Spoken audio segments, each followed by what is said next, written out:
Bueno, jóvenes, ante todo, buenos días. Vamos a continuar con la parte de hemodinámica. Vamos a ver ahora lo que es el control moral del flujo sanguíneo y lo que es el control nervioso, y con eso ya se da por concluida la unidad, ¿no?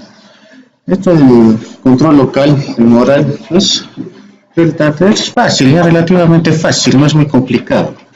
Ahora la parte de hemodinámica es relativamente sencillo. Lo único que tienen que aprender es la regla de Ohm, la ley de Ohm, el flujo, saben la diferencia de presión y la resistencia, solamente eso, la estructura de los capilares y las sustancias que se secretan, ¿no? Los capilares. Es todo hemodinámica, no hay mucho que hacer.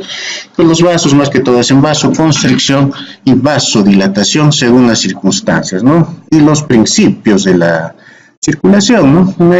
Es casi todo eso, ¿no? El resumen así de todo lo que es hemodinámica. Entonces vamos a continuar. Uno de los principios fundamentales de la función circulatoria es la capacidad de cada tejido de controlar su propio flujo sanguíneo. Eso ya vimos, ¿no? En el primer principio de termodinámica, de circulación, que el tejido regulaba el flujo que el tejido necesitaba.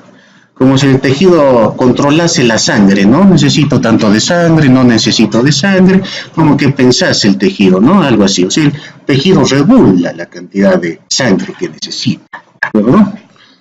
Algunas de las necesidades específicas del flujo sanguíneo en los tejidos son aporte de oxígeno, o sea, el tejido necesita oxígeno para vivir, aporte de nutrientes, glucosa, aminoácidos, ácidos grasos, ¿no? Ustedes por ciclo de Krebs ya saben todo esto, no se necesitan sustancias simples para que todas las sustancias complejas se degradan en sustancias simples para que el tejido las pueda utilizar, ¿no? Para su metabolismo. Eliminación de dióxido de carbono, ustedes también saben, en el ciclo de Krebs, que al final del ciclo de Krebs sale ATP, CO2 y agua, ¿no? Entonces se elimina dióxido de carbono, eliminación de iones hidrógeno en los tejidos, mantenimiento de las concentraciones adecuadas y otros iones en tejidos, transporte de varias hormonas, ¿no? O sea, la sangre tiene todas esas funciones, ¿no? Que tiene que hacer el tejido. Algunos órganos tienen necesidades específicas, por ejemplo, el flujo sanguíneo determina la pérdida de calor corporal y de la forma se controla la temperatura. O sea, diferentes tejidos cumplen diferentes funciones, ¿no? Por eso el cuerpo está sistematizado en tejidos, ya que cada tejido cumple una función determinada. La piel, por ejemplo, tiene sus funciones, el tejido muscular tiene sus funciones, ¿no? Y de acuerdo a eso regulan la cantidad de sangre que necesitan. Varios flujos sanguíneos en distintos tejidos. Acá tienen los distintos tejidos, ¿no? El flujo sanguíneo. Si son observadores en esto, se darán cuenta que los riñones y el hígado son los que más flujo sanguíneo, ¿no? Utilizan, ¿no? De todos los demás tejidos. Por ejemplo, los riñones un porcentaje del 22%, ¿no? Son chiquitos, pero se darán cuenta que una gran cantidad de flujo pasa por ahí, ¿no? El hígado ni hablar también, ¿no? En milímetros por minuto, que es la unidad del flujo, que ya les dije que cada componente de la ecuación de Ohm tenía sus unidades, y el flujo esa es la unidad, ¿no? Y por ejemplo, el flujo, ¿cuánto tiene? 100, 110, 1350, ¿no? Cuando los demás se dan cuenta que, por ejemplo, ¿no? Las glándulas suprarrenales, su porcentaje es muy bajo, 25 por el flujo, 25, ahí, por ejemplo, 25, ¿no? Los diferentes tejidos, como les digo, como dice el primer principio, según su necesidad, jalan agua para funcionar, ¿no? Mecanismos de control del flujo sanguíneo. El flujo sanguíneo que lleva al tejido está regulado por la concentración mínima que cubrirá las necesidades tissulares, ni más ni menos. El control sanguíneo, el control, se divide en dos grandes grupos para que se entienda mejor. Uno que es a corto plazo, un control va a haber a corto plazo, o sea, en cosa de minutos, segundos, el tejido regula lo que necesita de sangre, regula lo que, ¿no? Para sus necesidades. Y otro control a largo plazo, no meses, días se demora, no semanas. El control a corto plazo, vamos a hacer el control según la línea de tiempo, ¿no? La línea de tiempo es a corto plazo. Vamos a ver cómo es a corto plazo. Se consigue con cambios rápidos en la vasodilatación o vasoconstricción local. Ya les dije, lo único que hacen los vasos es vasocontraerse o vasodilatarse, no hacen otra cosa. Las arteriolas, metaarteriolas y síntesis capilares que se producen en segundos o minutos para producir una gran rapidez de mantenimiento del flujo sanguíneo, lo que les dije. El control a largo plazo significa cambios de control lento de flujo en periodos de días, semanas, meses, lo que les dije, ¿no? Días es esto, el largo plazo. Proporcionan un control aún mejor del flujo en proporción de las necesidades de los tejidos. Vamos a ver uno por uno, ¿eh? Control a corto plazo del flujo sanguíneo, ¿no? Ahí se están dando, por ejemplo, cuenta del metabolismo, ¿no? Y el flujo de sangre, ¿no? O sea, mayor metabolismo, rápidamente la curva, ¿cómo se va para arriba, no? Aumenta el flujo de sangre, ¿no? O sea, hay una variación en el metabolismo, el tejido necesita más tejido y se dan cuenta la curva para arriba, ¿no? El flujo aumenta. Y eso lo hace de una manera rápida. Relación a corto plazo del flujo sanguíneo local cuando cambia la disponibilidad. Hay sustancias, más que todo el oxígeno, ustedes saben que es el segundo gas que está a nivel de la atmósfera, ¿no? El 21% de todo lo que está acá, lo que nos rodea, la atmósfera de este planeta es oxígeno, gracias a eso hay vida, ¿no? Entonces el oxígeno es casi fundamental en esto de la regulación del flujo sanguíneo. Vimos en la clase pasada, donde hicimos en el hospital, ¿no? La teoría vasomotora, que era casi netamente dependiente de oxígeno. O sea, con el oxígeno, según la cantidad de oxígeno que necesita el tejido, regula el flujo, ¿ya? El oxígeno es la clave para regular el oxígeno. El flujo, el más importante, porque vamos a ver que hay otras sustancias que también cumplen esa función, pero el elemento más importante que regula el flujo es el oxígeno, no se olviden de eso, ¿eh? El oxígeno. Uno de los nutrientes metabólicos más necesarios es el oxígeno, ¿no? Se necesita oxígeno para todas las reacciones bioquímicas. Ustedes han llevado bioquímica, ¿no? Ciclo de Krebs, cadena respiratoria, todo es oxígeno. No hay oxígeno, no hay vida, pues, ¿no? El flujo sanguíneo tisular aumenta mucho siempre que disminuye la disponibilidad de oxígeno en los tejidos. Porque si un tejido está muriendo, no le llega flujo sanguíneo, no hay oxígeno, entonces, ¿qué hace? El tejido hace que el vaso sanguíneo se dilate. ¿Para qué? Para que aumente el flujo. Y al aumentar el flujo sanguíneo, aumenta pues, el oxígeno, no le llega más oxígeno. Entonces produce vasodilatación. Ahora, si el tejido no necesita oxígeno, sus requerimientos son satisfactorios, no tiene por qué estar dilatando el vaso sanguíneo, no tiene por qué estar aumentando el flujo sanguíneo. Entonces el oxígeno, esa es la función del oxígeno según el requerimiento del tejido. Es clave el oxígeno, se está dando cuenta, ¿no? El flujo sanguíneo aumenta mucho siempre que disminuye la disponibilidad de oxígeno en los tejidos, lo que les dije está directamente inversamente, sería menor oxígeno, mayor flujo, mayor vasodilatación, ¿no? Por ejemplo, gran altitud encima de las montañas altas, ¿no? En caso de neumonía, por ejemplo, ahí no hay una buena oxigenación, ¿no? Ellos van a ver eso cuando hagan su parte clínica, ¿no? En la neumonía hay un estrés respiratorio, la persona no puede respirar, se ahoga, le tiene que poner oxígeno. Entonces, si no llega oxígeno, obviamente, pues, el cuerpo tiene que vasodilatar, ¿no? Para que le llegue más oxígeno al cuerpo. El envenenamiento por monóxido de carbono, el envenenamiento por cianuro, ¿no? Son ejemplos, ¿no? Patológicos, obviamente. Hay dos teorías básicas para la regulación del flujo sanguíneo local cuando cambia el metabolismo tisular es posibilidad de oxígeno. Teoría vasodilatadora, teoría de falta de oxígeno. La teoría vasodilatadora de la regulación a corto plazo del flujo sanguíneo local, posible papel de la adenosina. Hay un componente, ¿no? Aparte del oxígeno, es la adenosina, ¿ya? Otro componente importante que tiene que ver con la regulación que es un componente vasodilatador, la adenosina. Ustedes saben, la adenosina es un nucleósido, ¿no es cierto? Un nucleósido de formación de adenina con ribosa, creo que si no me equivoco, ¿no? Esa adenosina tiene muchas funciones, ¿ya? La adenina, ¿no? La adenosina funciona, ustedes han dicho bioquímica, ¿no? Por eso se necesita algo de bioquímica acá. La adenosina funciona para transporte de ATP, ¿no? En ADP, ¿no? Lo que es la energía. Segundo mensajero, AMP cíclico, ¿no? Adenosina monofosfato cíclico, ¿no? Se necesita también en farmacología, cuando hagan el próximo semestre van a ver la adenosina, que se utiliza como un antiarrítmico. Pero acá se utiliza en los tejidos, como que es la vasodilatación, que el organismo utiliza, ¿ya? La adenosina es importante también. A corto plazo.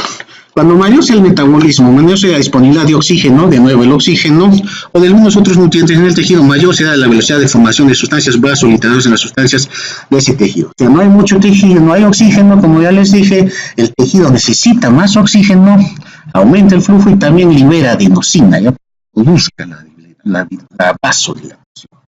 Las sustancias vasodilatadoras difunden a través de los tejidos hacia los esfínteres precapilares y las beta-arteriosas y las arterias para provocar la dilatación. No se olviden, ¿ya? Oxígeno, adenosina. Se han puesto varias sustancias vasodilatadoras diferentes como adenosina, esa es una de las principales, ¿ya? Una de las principales sustancias en esto de control a corto plazo. De acuerdo. El dióxido de carbono compuesto con fosfato de adenosina, la histamina, vamos a ver ahora la histamina, después en el control humoral, ahorita estamos en el control local, iones potasio y iones hidrógeno. Producen vasodilatación, pero de esas sustancias vasodilatadoras de control local rápido es la adenosina, la más importante, ¿ya? No se olviden, esa adenosina, parte de vasodilatar, ya les he mencionado muchas otras funciones que tiene, y seguro que tiene muchas más, ¿ya? Pero no recuerdo ahora. Ustedes deben saber mejor que yo, han hecho bioquímica. Las teorías suponen que las sustancias vasodilatadoras se liberan en tejidos principalmente en respuestas a la deficiencia de oxígeno. Lo que les dije, no hay oxígeno, el tejido libera adenosina, libera CO2, libera todo eso para vasodilatar, que le dé oxígeno si no se muere, pero no es una cosa de vida o muerte. La adenosina es el vasodilatador local más importante, lo que les digo, ¿eh? La adenosina vasodilatador más importante para controlar el flujo sanguíneo. Creo que gran parte de la adenosina se pierde hacia los miocitos cáricos, provocando la vasodilatación coronaria, proporcionando un aumento del flujo sanguíneo coronario que permite cubrir el aumento de las demandas de nutrientes del corazón activo. Obvio, ¿no? El corazón es el que manda la sangre, entonces va a tener prioridad la adenosina en vasodilatar las arterias coronarias para que le llegue más sangre al corazón. Otros fisiólogos creen que la adenosina es el controlador más importante del flujo sanguíneo del músculo esquelético, así como del corazón. No se olviden. Debido a la falta de oxígeno en el control del flujo sanguíneo. Ya hemos visto los vasodilatadores, ¿no? Hemos visto CO2, potasio, pero el más importante, el vasodilatador del control local a corto plazo es la adenosina. La teoría de falta de oxígeno es lo mismo, es repetir lo mismo, ¿no? Que el tejido no tiene oxígeno, bla, bla, ¿no? La teoría de falta de oxígeno es la teoría de la falta de nutrientes, ya que el oxígeno y otros nutrientes son necesarios como uno de los nutrientes metabólicos para provocar la contracción muscular. El número de esfínteres precapilares que está abierto en el momento dado es aproximadamente las necesidades de nutrición del tejido. Los esfínteres precapilares y las metaarteriales se abren y cierran cíclicamente varias veces por minuto, siendo proporcional la duración de las fases abiertas a las necesidades metabólicas de oxígeno de los tejidos. La periodicidad cíclico se denomina vasomotilidad. La teoría de la vasomotilidad, no se olviden de eso, ¿no? Dependiente de oxígeno, ¿no? Posibles funciones de otros nutrientes, además del oxígeno, en el control del flujo sanguíneo. Les dije que aparte del oxígeno había otras componentes, ¿no? Pero el oxígeno era el más importante. La ausencia de glucosa en la sangre perfundida provoca la vasodilatación tisular. También la glucosa, aparte del oxígeno, la glucosa también juega un papel importante acá, ¿no? Que todo lo que necesita el tejido para vivir, ¿no? Si le hace falta algo, al momento no hace todo lo posible para conseguirlo. Es posible que este mismo efecto se produzca cuando hay deficiencia de otros nutrientes como aminoácidos, ácidos grasos, aunque no sea estudiado correctamente. O sea, esto es como una cuestión hipotética, ¿no? Estas sustancias simples. Pero lo del oxígeno sí ya está recontra comprobado, ¿ya? Se produce en vasodilatación una deficiencia de vitamina B, por ejemplo, lo que conlleva una disminución de la capacidad contractil del músculo liso y por tanto provoca vasodilatación local. Estas son otras sustancias que también, ¿no? No, de otra manera las tratan de involucrar con la vasodilatación, ¿no? Con la teoría de vasomotilidad, pero el más comprobado, ¿no? El más acertado es el oxígeno, ¿no? Ejemplos especiales del control metabólico a corto plazo y flujo sanguíneo local. Dos ejemplos específicos. Acá hay la hiperemia activa, son los ejemplos de eso de la vasodilatación, ¿no? El control metabólico y la hiperemia activa. Son dos tipos de hiperemia. ¿Qué es hiperemia? No nos pregunté a ver tipos de hiperemia, me dices. La hiperemia no es nada más que solamente la cantidad de sangre que le llega al tejido, ¿ya? Eso es hiperemia. Tienen dos tipos, ¿no? La reactiva y la activa.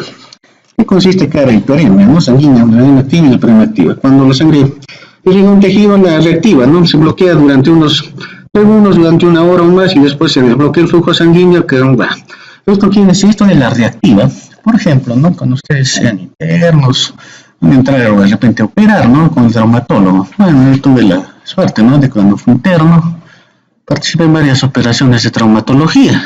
Y el traumatólogo, para poner sus placas, sus pernos en los brazos, no en los huesos, de frente le pone una placa con tornillos, todo eso, hace un torniquete en el brazo, lo deja sin circulación, lo deja como media hora, varios minutos, así tiene que operar a una velocidad sorprendente, porque si no se muere el brazo, no le llega sangre. Entonces hay un torniquete ahí, ¿no? El traumatólogo opera, todo tiene que ser un poco rápido, ¿no? Por si acaso. Entonces, cuando termina de operar, suelta el torniquete, toda esa parte del miembro que estaba sin sangre, ustedes lo van a ver, se vuelve un poco pálido, ¿no? Por la falta de sangre. Pero al no haber oxígeno en ese brazo, en esa parte del brazo que le cortaron la sangre, por teoría de vasomotilidad, toda esa parte que no le llega sangre, se empieza a vasodilatar, ¿no? Con la esperanza de que llegue flujo. Entonces, ya está vasodilatado, todo hinchado el brazo, se puede decir. Le sueltan el torniquete, ¡fum!, se viene un río de sangre, ¿no? Esa es la hiperemia reactiva, ¿ya? Tiene una obstrucción, sacas la obstrucción y ¡fum!, toda la sangre regresa, ¿no? Al lugar donde le correspondía. Y hay que tener cuidado, ¿no? Porque la presión se viene abajo, como toda la sangre se va ahí, está todo vasodilatado por el control que hubo, por la obstrucción que hubo. Toda la sangre se va ahí, tiene que estar controlando la presión, ¿no? Lo que no el paciente. Esa es la hiperemia reactiva, ¿eh? O sea, cuando hay una obstrucción, se suelta lo que causó la obstrucción y ¡fum!, se vuelve a llenar, ¿no? Ese lugar. Esa es la hiperemia reactiva. La hiperemia activa, cuando cualquier tejido se vuelve muy activo, ¿no? Un tejido muy activo es la hiperemia activa. Ahí no hay obstrucción, no hay nada, ¿no? Por ejemplo, un atleta que está haciendo mucho ejercicio, ahí necesita más flujo sanguíneo en los músculos. ¿Por qué? Porque está consumiendo bastante oxígeno, ¿no? Entonces se vasodilata, esa es la activa. O sea, sin que haya obstrucción, sin que haya corte, ¿no?, de flujo sanguíneo, ¿de acuerdo? Una glándula gastrointestinal, músculo que hace ejercicio, una glándula gastrointestinal durante el periodo hipersecretorio, incluso en el cerebro durante la actividad mental, ¿no? O sea, cuando comemos hay hiperemia en los tejidos, en el tejido digestivo, necesita más oxígeno, ¿no?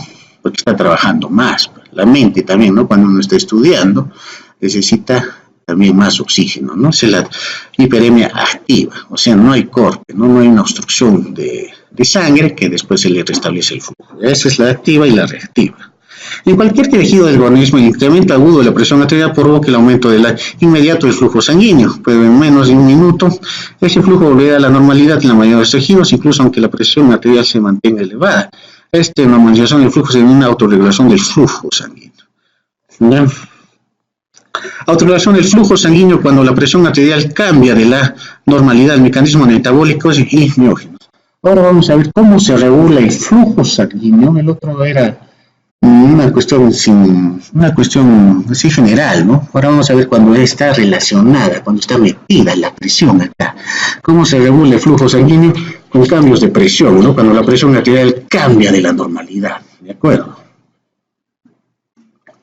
Acá en esto de la presión no tenemos. Esto, el otro es un flujo sanguíneo así general, esto es un flujo sanguíneo pero ya inmiscuida la presión, por llamarlo así, ¿de acuerdo? Y aquí hay dos teorías en esta situación, la teoría metabólica y la teoría miógena, ¿ya? Son dos teorías que están involucradas acá. En cualquier tejido del organismo, el incremento agudo de la presión arterial provoca el aumento inmediato del flujo sanguíneo. Pero en menos de un minuto ese flujo le da la normalidad en la mayoría de los tejidos, incluso la presión se mantiene elevada. Esta normalización del flujo se denomina regulación del flujo sanguíneo. ¿Ustedes lo tienen? La teoría metabólica. ¿Qué es la teoría metabólica, no? Es casi lo mismo, ya que la teoría vasomotora, que depende de nutrientes, que el oxígeno. Solamente que eso del oxígeno, los nutrientes lo han acomodado, ¿no? Con relación a la presión, y sacaron la teoría metabólica. Cuando la presión arterial es demasiado elevada, o sea, cuando hay hipertensión, el exceso de líquido proporciona demasiado oxígeno y demasiado nutriente de otro tipo hacia los tejidos. Acá entonces se produce lo contrario. Es la misma, ¿no? Pero ya viéndolo del lado contrario. O sea, en el otro lado, si faltaba oxígeno, faltaban nutrientes, había vasodilatación y aumento de flujo.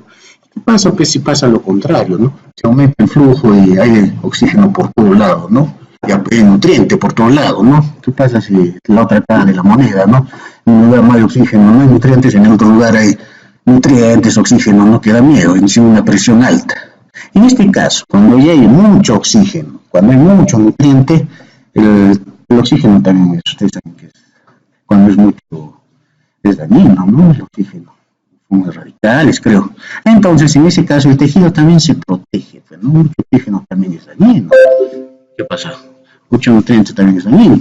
Entonces hace vasoconstricción, ¿no? En el otro caso, cuando le faltaba oxígeno, era vasodilatación. Acá, cuando hay mucho, vasoconstricción para disminuir el flujo, ¿no es cierto? Va a disminuir el flujo y no le llegue tanto oxígeno. Si ya tengo oxígeno necesario, no me voy a intoxicar con tanto oxígeno, ¿no? Esa es la teoría metabólica. Esa es la misma cosa, pero vista del otro lado, cuando ya hay mucho oxígeno, ¿no?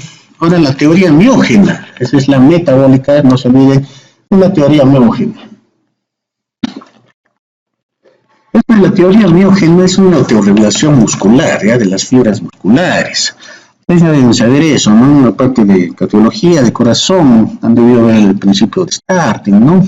Cuando se estiran las fibras, se acomodan los haces, ¿no? Las fibras musculares, se alinean bien bonito, todo, no para contraer, ¿no? Porque si está todo enredado, tú no va a contraer.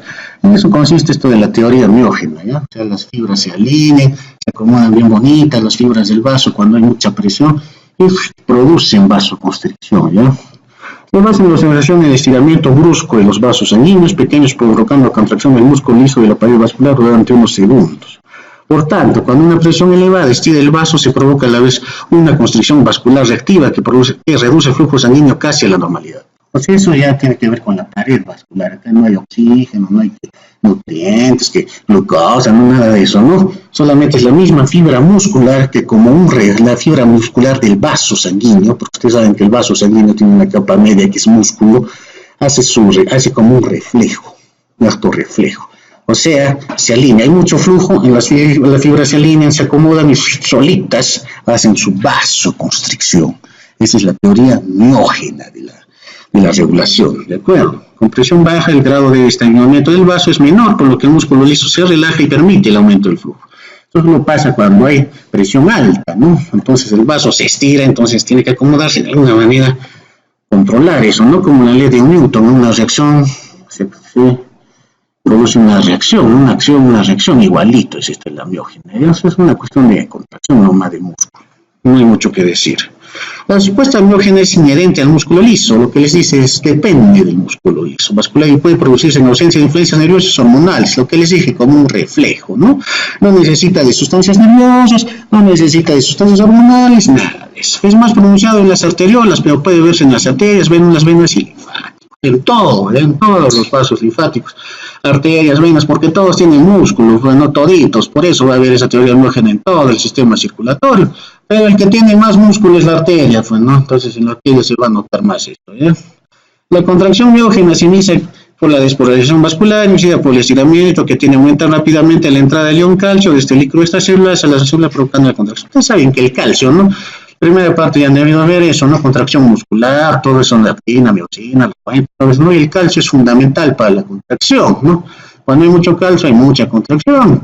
Ligis mortis también, ¿no? Cuando se mueren las personas, liberan calcio y están ahí tiesos, ¿no? Entonces el calcio es necesario para la contracción, ¿ya? Es necesario para esta de la teoría miógena. Mecanismos especiales de control a corto plazo, el flujo sanguíneo en tejidos específicos. Hemos visto, ¿no? Que había en el flujo sanguíneo un porcentaje, que había tejidos que jalaban más sangre, ¿no? Porque tenían mayor metabolismo, jalaban más flujo. Vimos que esos eran el riñón y el otro cerebro, ¿no? El hígado, ¿no? El cerebro más, ¿no? Esos tres eran los que más sangre necesitan, ¿no? Para sobrevivir. A los demás no me interesa, ¿no? El caso de la anemia, ¿no? Pero también en anemia, en fisiopatología, en expresión clínica, un descenso de oxígeno, ¿no? De glóbulos rojos. Entonces, ¿qué hace el cuerpo? Como un mecanismo de defensa, empieza a llevar la poca sangre, el poco oxígeno que hay a órganos vitales, ¿no? Cerebro, riñón, ¿no? Corazón. De tal manera que le quita oxígeno, que le quita, ¿no? Irrigación a los demás órganos, por ejemplo, la piel. La piel no es tan necesaria, por eso los niños con anemia, las personas que tienen anemia, paran pálidas, ¿no? Paran blancas, en color pálido. ¿Por qué?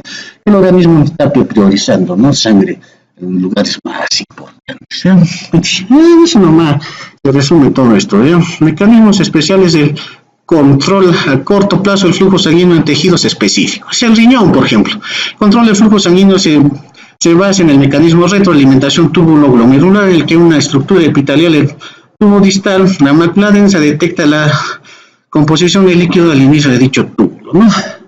Esto más que todo, cuando ya se haga la parte de renal, no sé si será conmigo o con el doctor Cruz, el túbulo distal, ustedes por histología, por anatomía deben haber conocido la mácula densa, ¿no? La mácula densa como un sensor que tiene el riñón, un sensor que está sensando la sangre continuamente. Si hay la cantidad de electrolitos, más que todo el sodio, el potasio, lo va sensando, que son los más importantes, ¿no?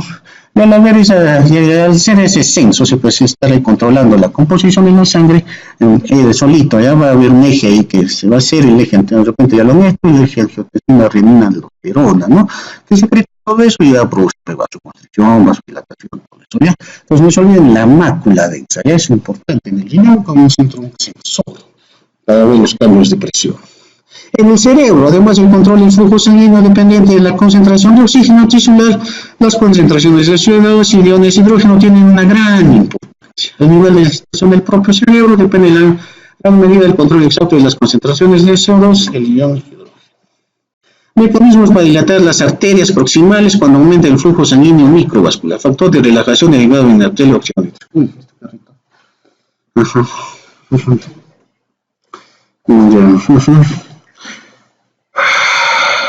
Acá les dije, cuando hicimos la primera clase de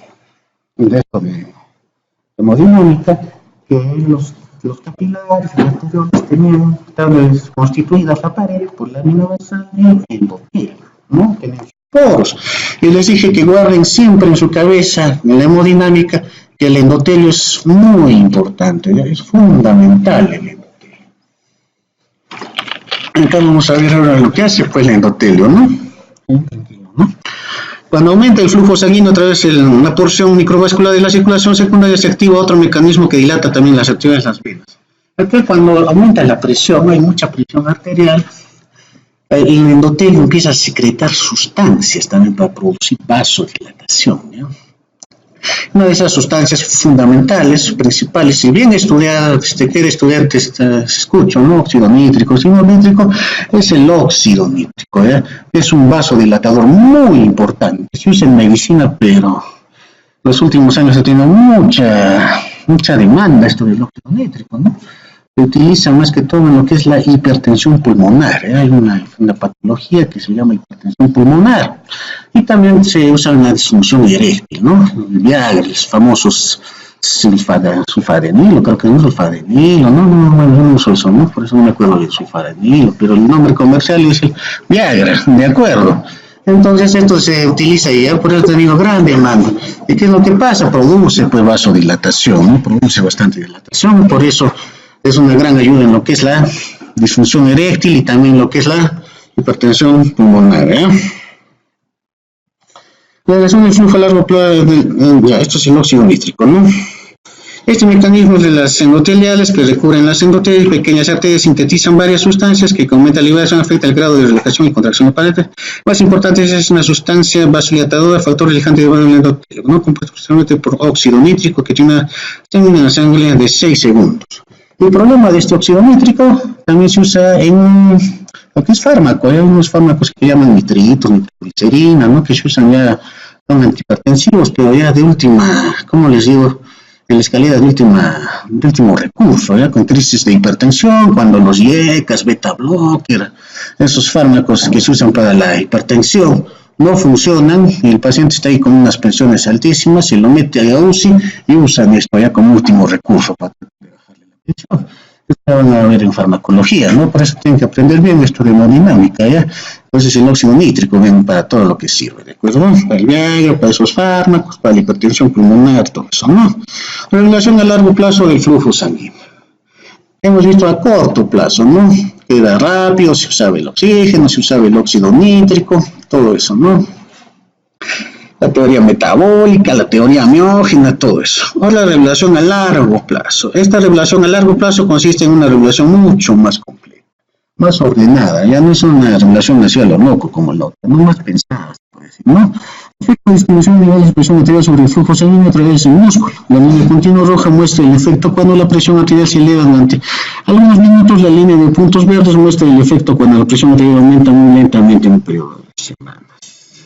El largo plazo, especialmente también cuando cambian demandas metabólicas. Esto del largo plazo tiene que ver bastante con la angiogénesis, ¿de acuerdo?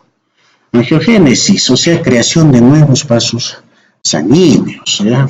Hay factores de crecimiento endotelial que crean vasos sanguíneos. Esto se ve fisiológicamente. El ejemplo más común que van a escuchar es en los fisicoculturistas, ¿no? Que hacen pesas, entonces crecen sus bíceps, sus músculos, entonces esos músculos para nutrirse necesitan pues, más vasos sanguíneos. Entonces empiezan a crear más vasos sanguíneos, ahí se regula. En el cáncer también, ¿no? Es muy común. El cáncer que crece, empieza a formarse un tumor grande así, sin forma. Para sobrevivir necesita vasos sanguíneos, ¿de acuerdo? Por eso si ustedes ven un tumor, y cuando ven una anatomía, un tumor grande, son unas cosas así monstruosas, todos desordenados, todo tipo de células, cuando hay unas arterias bien feas, sin formas, cuando hay tumores, crean sus vasos sanguíneos para sobrevivir. Hay unos protocolos del cáncer, de lucha contra el cáncer, ¿no? Que uno era genoterapia, ¿no? Manejar genes para luchar contra el cáncer. Otra era jugar con ciclo celular. Ustedes ya saben el ciclo celular, o sea, las células cancerosas, mandarles a, como es G0, ¿no? Donde no hay división celular. El otro protocolo del cáncer para luchar era esto, de la angiogénesis, ¿ya?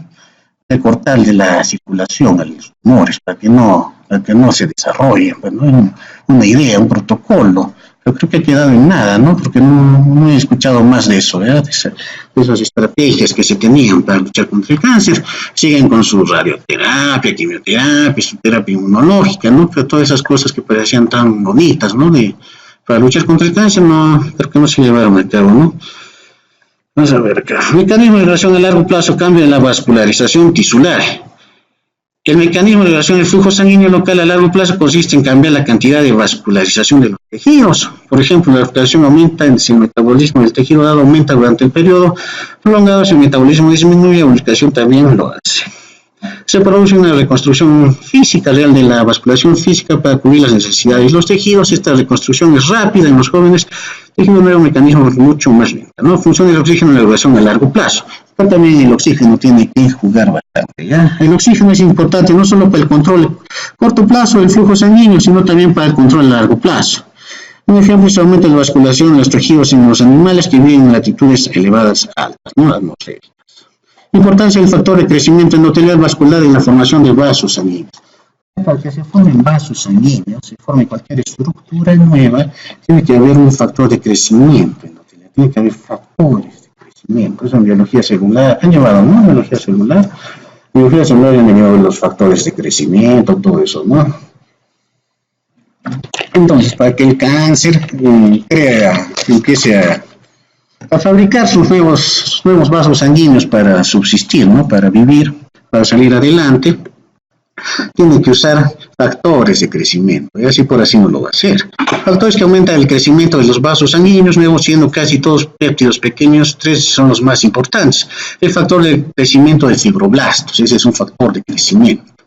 El factor de crecimiento endotelial y la angiogenina son los 3 factores de crecimiento más importantes para la formación de neovasos, de nuevos vasos. Es la deficiencia de oxígeno aislado de otros nutrientes la que provoca la formación de los factores de crecimiento vascular, también en los factores angiogénicos. O sea, pues esos 3 factores que están viendo ahí, el fibroblastos, el factor de crecimiento endotelial y la angiogenina son los más importantes para la creación de nuevos vasos sanguíneos.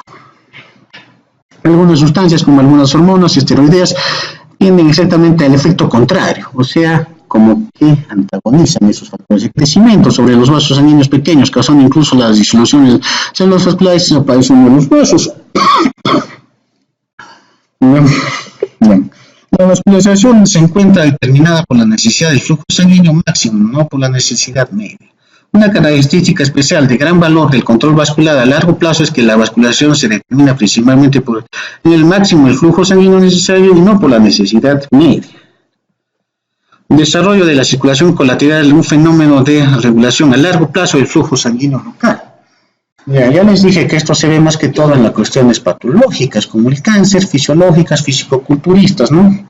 Pero también sucede cuando los grandes vasos, las arterias, sufren obstrucciones, entonces rápidamente también empiezan a crear ramas colaterales, así, ¿no? Para que el tejido no se muera, de alguna manera lo hacen rápido. Esto se ha visto en pacientes que tienen problemas de arterias coronarias. Ustedes saben que comen mucha grasa, tienen una dieta chatarra, empiezan a juntar bastantes placas de aterógenas, arterias, como las arterias coronarias son las más chiquitas, están en el corazón, se tapan más rápido y por eso los infartos cardíacos. Pero se ha visto en algunos casos que cuando estos taponamientos de arterias cardíacas hay factores de crecimiento que les dije y empiezan a crear sus propios ramas colaterales, se puede decir así. Empiezan a salirle ramas colaterales, esa arteria tapada, ¿para qué? Para que suministre oxígeno al tejido, ¿ya? De una manera así, tratar de que no se muera el tejido, ¿de acuerdo? En eso consiste esterilización a largo plazo, flujo sanguíneo, ¿no? Ejemplo más importante, el desarrollo de los vasos sanguíneos colaterales, encontramos después de trombosis de unas arterias coronarias. Casi todas las personas tienen cerrada a los 60 años al menos una rama menor de las vasos coronarios. A pesar de ello, la mayoría de personas no sabe de esto. Ha sucedido porque las colaterales se han desarrollado con la rapidez suficiente para prevenir el daño miocárdico. Personas con mucha suerte, no a todos les pasa esto, ¿de acuerdo? Pero de que salen ramas colaterales, salen ramas colaterales. ¿Sí? Control humoral de la circulación. Ya hemos visto el control a corto plazo, el control a largo plazo, la teoría miógena, teoría metabólica, la teoría vasomotora, todo eso. No se dan cuenta que todo es oxígeno, adenosina, óxido nítrico, factores de crecimiento, en eso se resume esta cosa, ¿no? Vamos a ver control humoral de la circulación. Hay humores, sustancias que producen la vasoconstricción y vasodilatación de los vasos sanguíneos. Se refiere al control de las sustancias segregadas o absorbidas en sus tejidos del organismo como hormonas y iones, ¿no? Acá vamos a dividirlo en dos grupos, ¿ya? Sustancias vasoconstrictoras, o sea, que hacen vasoconstricción, esto ya es bien específico, y sustancias vasodilatadoras, ¿no? Las sustancias vasoconstrictoras que tenemos son la adrenalina y la noradrenalina. Ustedes ya saben eso, ¿no? La noradrenalina es una hormona vasoconstrictora más potente. Estas dos, ustedes saben que en el metabolismo de la adrenalina es una etapa anterior a la adrenalina, ¿no? Pero no por ser una etapa anterior, y paradójicamente, ¿no? Todavía no es una cuestión así acabada, perfeccionada, pero es mucho más potente que la adrenalina en esto que es vasoconstricción, ¿ya? Estas hormonas circulan por todo el cuerpo y provocan casi los mismos efectos en la circulación que la estimulación simpática directa, con lo que preside el sistema de control doble. Estimulación nerviosa directa, efecto directo en los adrenalina y la sangre circulante, ¿no? La adrenalina es muy importante, es un vasoconstrictor, se utiliza bastante en los TOC, ¿no? Los diferentes tipos de TOC, anafiláctico, TOC séptico, ¿no? Más que todo, ¿no? En las del shock, ustedes lo van a ver más retenidamente en otro curso, hay una vasodilatación generalizada, ¿eh? La presión se viene al suelo, no le llega sangre a los tejidos y bueno, entonces se muere el paciente, ¿no? Entonces, para evitar esto, para evitar el shock, se usa como medidas terapéuticas reposición de flujo, ¿no? Se le mete catéter Schwanz por el cuello, se le mete una camionada de coloides, cristaloides, y encima se le mete adrenalina al paciente, para que haga vasoconstricción, para evitar eso, ¿de acuerdo? Entonces la adrenalina es muy necesaria. La angiotensina es otro vasoconstrictor, ¿ya? Les dije, ¿no? Que en el riñón había un sensor que en la mácula densa que controlaba la cantidad de iones. De ese ion, de esa mácula densa del riñón, se desprende una sustancia cuando hay vasodilatación, que es la renina, que va al hígado, se vuelve angiotensina 1, en el pulmón angiotensina 2, y esa es la angiotensina 2, que es vasoconstrictora, luego regresa a la médula suprarrenal, y ahí se vuelven aldosterona, ¿no? Ese es el eje angiotensina, renina, aldosterona, ustedes ya lo deben saber, pero que estamos viendo solo un metabolismo intermedio de todo ese eje, es la angiotensina 2, ¿de acuerdo? Otra sustancia vasoconstrictora potente, ¿no? Solo una milionésima de gramo puede aumentar la presión arterial de un ser humano 50 milímetros de mercurio más. Hay fármacos incluso, ¿no? Que bloquean esta angiotensina, los IECA se llaman, ¿no? Inhibidores convertidora de angiotensina, y los ARA también, ¿no? Justo actúan a nivel de esta angiotensina para los hipertensos, ¿no? Para reducir la presión, ¿no? Vasopresina es el más potente de todos los vasos constrictores que existen, ¿ya? La vasopresina, ustedes saben que la vasopresina es la hormona antidiurética, ¿no? Que se secreta en el lóbulo posterior del hipotálamo. ¿De acuerdo? También se conoce como hormona antidiurética, aún más potente que la angiotensina, como vasoconstrictor. Es una de las sustancias constrictoras más potentes del organismo, no se olviden eso. Adrenalina, angiotensina, vasopresina, ¿no? Se forman las células nerviosas en el hipotálamo, la exige, se transporta a través de los axones cerebrales hacia las hipófisis, donde es secretada la sangre. Su papel de control vascular es pequeño. La concentración de vasopresina en sangre circulante puede aumentar después de una hemorragia intensa, ¿no? Aumenta la absorción de agua en el túbulo renales hacia la sangre, ayudando a controlar el volumen de sangre, ¿no? O sea, aparte de tener ese poder vasoconstrictor tan potente que tiene la vasopresina, aparte de eso, a nivel de los túbulos renales, antidiurética evita que se absorba mucha agua, ¿no? ¿Para qué? Para mantener el volumen de la sangre, o sea, por dos lados actúa. La cosa como vasoconstrictora, como regulador, ¿no? Hídrico, ¿no? La endotelina es otro vasoconstrictor potente en los vasos sanguíneos dañados, ¿ya? Esto se ve más que todo en los vasos con una paciente que ha tenido una hemorragia, digamos, estaba cocinando en la casa, se hace un corte con el cuchillo, entonces ahí es donde actúa más la endotelina. ¿Para qué? Para cerrar esos vasitos, un vaso, hace una vasoconstricción y no se pierda mucha sangre. Ahí van a encontrar más la endotelina en accidentes más que todo, ¿eh? Es un péptido de 21 aminoácidos y de ahí se requieren solo nanogramos para ocurrir una vasoconstricción potente después de un daño intenso en un vaso sanguíneo. Les dije, cuando hay un trauma, un corte, pasa algo, ahí es donde entra en acción la endotelina. Tienen endotelina locales y la vasoconstricción posible prevenir la hemorragia intensa en las arterias hasta 5 minutos de diámetro y podría ser una lesión por aplastamiento, ¿no? Entonces no se olviden, esas son las sustancias vasoconstrictoras humorales, la adrenalina, las catecolaminas, adrenalina, noradrenalina, la hormona vasopresina, la angiotensina 2 y las endotelinas. Esas son las vasoconstrictoras, 4 vasoconstrictoras importantes, ¿de acuerdo? Ahora, vasodilatadoras, vamos a ver acá solamente tenemos 2 importantes, la bradicinina y la histamina, son 2 sustancias vasodilatadoras, ¿de acuerdo? La bradicinina es un grupo de sustancias llamadas ciminas que provocan una vasodilatación potente cuando se forma en la sangre y en los líquidos tisulares de algunos organismos. Provoca una dilatación arterial potente y aumenta la permeabilidad capilar. Participa normalmente en la regulación del flujo sanguíneo y en la piel y también en las glándulas salivales y gastrointestinales. Esta es la bradicinina, ¿no? Es un vasodilatador, pero no es muy potente que digamos, ¿eh? Este sí es bien potente, la histamina, y es bien peligrosa la histamina. Hay que tener mucho cuidado con la histamina. Esto se ve más que todo el peligro de esta cosa, y he estudiado bastante en lo que es los shock anafilácticos, ¿no? Cuando hay que tener mucho cuidado, ¿no? El poner ciertos medicamentos, más que todos los antibióticos. Hay un grupo de antibióticos que son los beta-lactámicos. Estos beta-lactámicos ahí está, y se encuentran en una familia que son las famosas penicilinas, cefalosporinas, ¿no? Los penicilinas, cefalosporinas, ¿cómo se llaman esos? Meropenem, esos no son beta-lactámicos. Entonces, al introducir estos beta-lactámicos en el cuerpo es muy peligroso, ¿eh? Muchas personas se mueren, produce vasodilatación, pero rápida. Las arterias se dilatan, las venas, todo se dilata de una manera monstruosa. El paciente se llena de manchas en todo el cuerpo, dice no puedo respirar, y encima para empeorar las cosas hay vasoconstricción.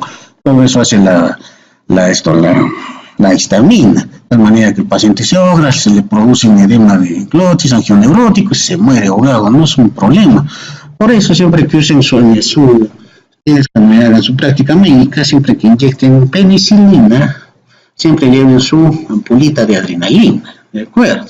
Tienen que tener eso en cuenta. Y inyectarle, no apenas se vean una cosa así sospechosa, eso es cosa de minutos, ya de segundos, se les muere el paciente, ya, se les muere. Una vez pasó una cosa anecdótica, bueno, mejor sigamos. El esencialmente todos los tejidos del organismo cuando sufren daños o se inflaman o cuando sufren una reacción alérgica, hay las alergias, la histamina, ¿de acuerdo? Los que comen algo y les salen ronchas por todo el cuerpo son alérgicos, ahí está la histamina. Por ejemplo, hay fármacos antihistamínicos, ¿ya? Que también se utilizan.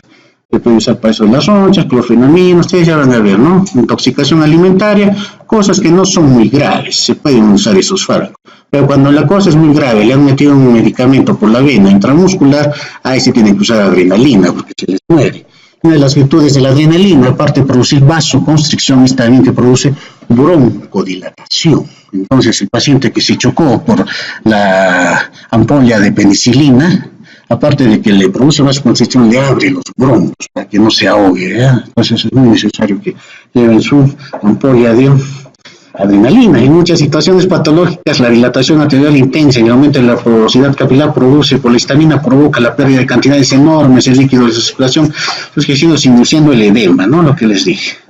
Control vascular por iones y otros factores químicos. Ya hemos visto lo fundamental, ¿no? 4 sustancias vasoconstrictoras muy importantes, 2 vasodilatadoras, de la cual la que es la más peligrosa es la histamina, ¿no?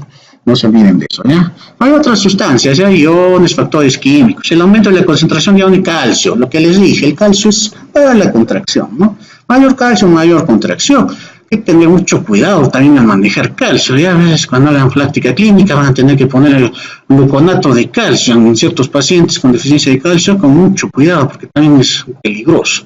El aumento de concentración de ion potasio provoca vasodilatación, es decir, el calcio me produce vasoconstricción, el potasio me produce vasodilatación, ¿ya? Lo liso, el aumento de la concentración del ion magnesio provoca una vasodilatación potente, inhibe la contracción del músculo liso. Entonces esos iones importantes, no se olviden. Calcio, que es vasoconstrictor, potasio, que es vasodilatador, y magnesio, que es vasodilatador. Una vez cuando era cero, una persona casi se mata con esto del magnesio, ¿ya? Ya de modo eso del magnesio, ¿no? ¿no? Hizo la señora, se le fue la mano, pero no se metió un montón de calcio, pero medio sobre se fue. Le vino una vasodilatación generalizada, se desmayó, perdió la conciencia, afortunadamente estaba por ahí, le metí el cloruro a chorro, no lo apreté todo el chif, recuperé volumen y ya, pero no se pudo salvar, ¿no? Por eso tienen que tener un poco de cuidado, ¿eh? Cuando han hecho eso el Pérez Alvela, con cuidado, no van a estar tomando mucho, ¿no? No se les vaya la mano, ¿no? Peligroso, ¿eh? El aumento de la concentración de un descenso del pH provoca la dilatación de las arterias. Un descenso pequeño de la concentración provoca constricción arteriolar, ¿ya? Los aniones acetato y citrato provocan vasodilatación pequeña.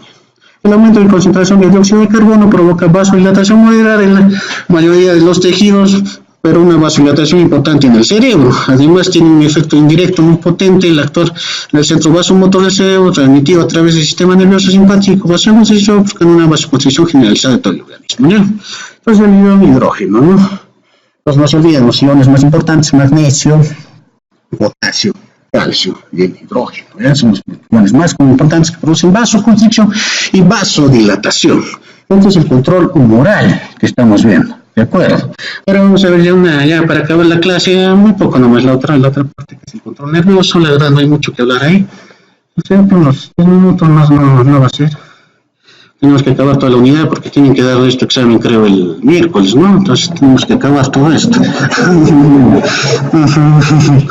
No va a ser más de 10, de verdad. Esto es más corto, el otro era más largo. Esto eran unas 15 diapositivas, no es mucho, ¿no? Regulación nerviosa de la circulación. Ya hemos visto lo que es la humoral, todos los humores, ¿no? Sustancias vasoconstrictoras, vasodilatadoras. Ahora vamos a ver el sistema nervioso también regula lo que es esto de la contracción, ¿no? De la hemodinamia. Sistema nervioso controla la circulación nerviosa. Ya, ustedes ya saben, hemos hecho sistema nervioso autónomo, hemos hecho simpático, parasimpático, ahí está esto, ya ahí encaja todo. Simpático, parasimpático, ¿listo? Las fibras nerviosas ya saben, ¿no? El simpático es tóraco lumbar, ¿no es cierto? El parasimpático cráneo sacra, ya deben saber eso, ¿no? Y vascularizan, tiene 2 neuronas, una preganglionar, una cadena ganglionar, sale la postganglionar, le sale al órgano efector, ¿no es cierto? Ese es el sistema simpático, resumiéndolo de una manera muy general. ¿De acuerdo? Entonces, el sistema parasimpático, el parasimpático, ustedes saben que es netamente fibras colinérgicas, no usan acetilcolina, ¿no es cierto? Como neurotransmisor.